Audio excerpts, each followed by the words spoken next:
Mind if I don't smoke? 5 tips for breaking into the inner circle.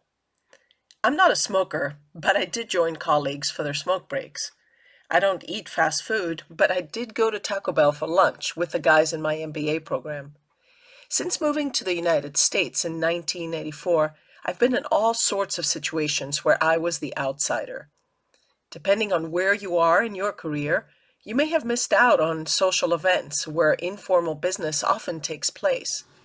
Maybe you feel like you're the outsider and convince yourself it's not worth the stress of trying to make yourself a part of the in group. On the other hand, if you're part of one of these groups and someone new joins your company, school, or team, you should open the circle. Get to know and learn what drives these individuals. Recall when you were the outsider and empathize with the discomfort you're experiencing. Reach out, listen, and work on being genuinely inclusive. Anthropologist and cross-cultural researcher Edward Hall has said that each organism, no matter how simple or complex, has around it a sacred bubble of space, a bit of mobile territoriality, which only a few other organisms are allowed to infiltrate. Groups share experiences, stories, and most importantly, they share time together. This creates what Hall refers to as the sacred bubble. As long as it's not discriminatory and mean-spirited, it can be a natural and even healthy evolution of a group dynamic. However, it can make it difficult for those left on the outside. So, if you find yourself on the outside of that sacred bubble, here are tips that can help you work your way in and to thrive. First, stay current. Now, I'm Greek, so naturally football has always meant soccer to me. The NBA guys at the Taco Bell lunches always talked football. So my strategy was to scan the sports page or watch TV highlights so I could make relevant comments and take part in the discussion. I did the same with recreational activities I didn't participate in, like golf and fishing. I was able to ask a couple of relevant questions and become a part of the conversation. I didn't do this because I loved driving ranges and boats, but because it often led to being invited to other gatherings and school team projects. It's not easy making the transition from outsider to insider. It won't happen without doing your homework and putting time and effort into it. But the payoff is gaining the trust of your colleagues and perhaps even making some new friends. 2. Build rapport. There are several ways to building rapport. If you need a refresher, here is a short video clip from the communication tips class that I authored with Brenda Bailey Hughes.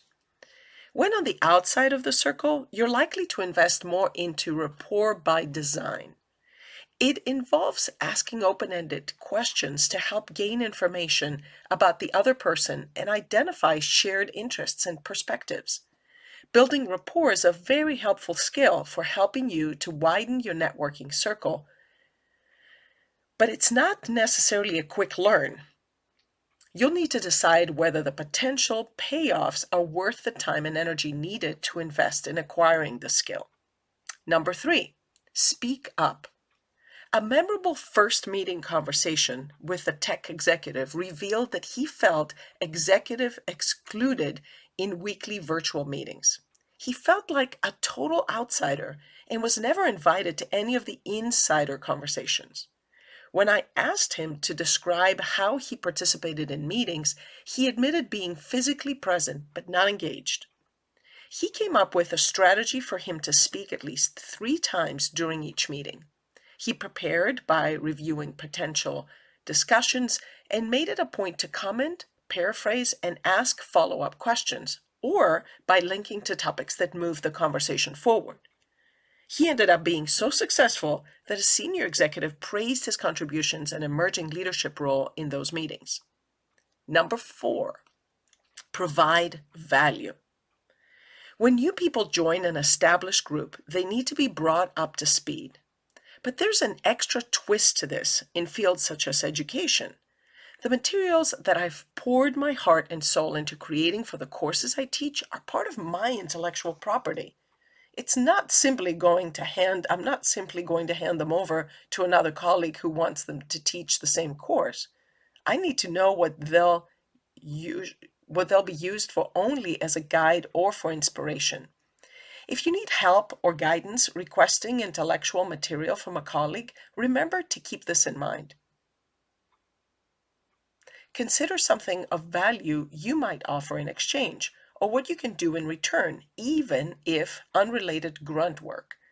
Can you take the material, make improvements, and offer it back? Bringing value, or at least offering, will go a long way in demonstrating goodwill while acknowledging the value of what was given to you.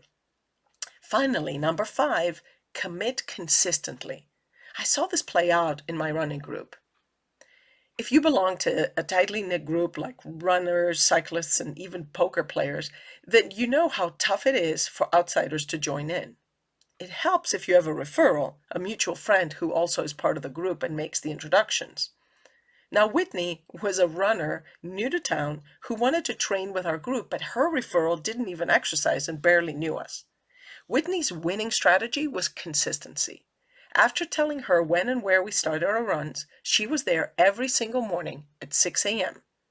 Being consistent meant the group was important to her and signaled that she was serious about running. It was also meant she never missed a story or conversation and soon was able to share her own. It may be a stretch to use this example of a running group in the workplace, but this translates to being early and prepared for every meeting, important or not, by contributing to conversations and attending events that aren't required, such as town halls. Be consistent and you will not be ignored. Do you remember being outside the circle as a newbie?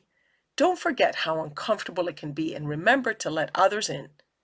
If you're attempting to break into a new group, try some of these tips and let me know what happens.